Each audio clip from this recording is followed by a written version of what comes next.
I think it'll be fine. Okay, cool. All right.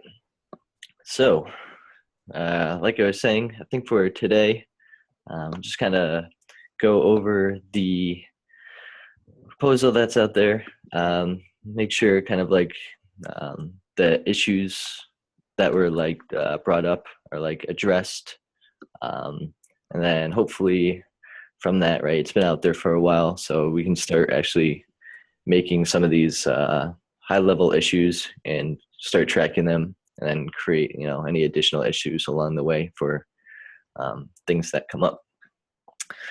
But let me share my screen.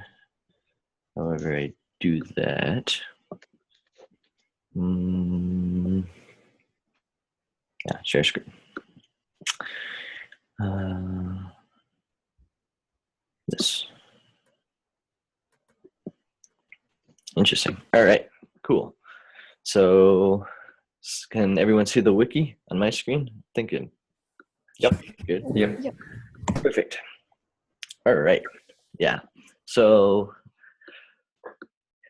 hopefully you guys have all tried to use the OpenWhisk on Kubernetes deployment, right? So where it currently stands is it's essentially just a little job that wraps up all of the Ansible scripts and then kind of deploys OpenWhisk from inside Kubernetes.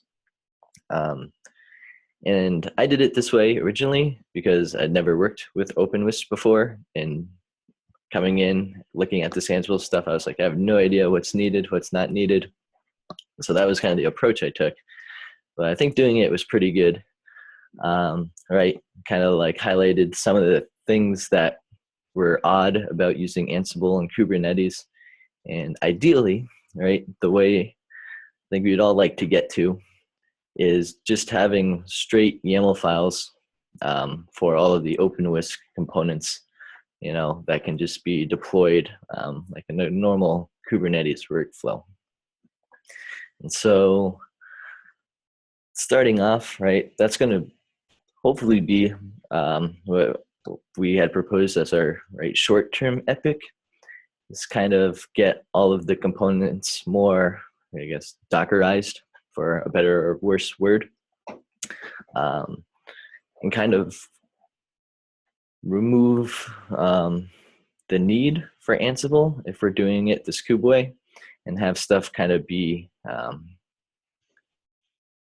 more knowledgeable about the configurations that they might have to provide, or provide them with additional information that's not currently there. It's kind of what we were thinking. And so ideally, when we were thinking about this, we thought, you know, kind of the easiest thing, at least for this short-term epic starting out, would be to just kind of have, for all the components, like as many properties as we can, just be put into environment variables in the kube files, or which essentially is for the Docker files.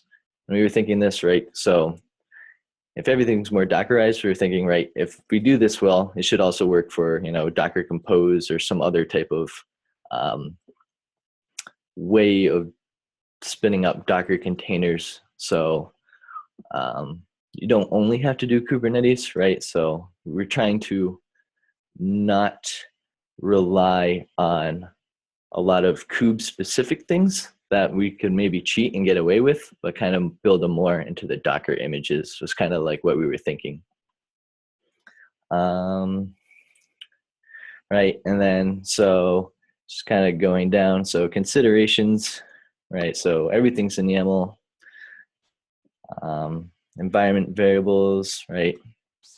Possibly either bake scripts that might be needed, or have components be more knowledgeable about startup actions that they might need to perform. We can kind of go through those for each component as we go down the list. And then I think the other thing, right, is, at least for Kubernetes, right, we want to make sure that for volumes, right, a Kubernetes YAML file should be able to attach any kind of like platform volume and have that stuff be used if there's any persistence that needs to be kept around. So I think that's pretty good. And then we were discussing that. So yeah, I said NFS, but that was just, kind of like the generic term I was thinking, right, as a catch-all. But yeah, should be up to the user to define the volumes, how they need them, where they're going to be placed. So, all right, going down for each of the components.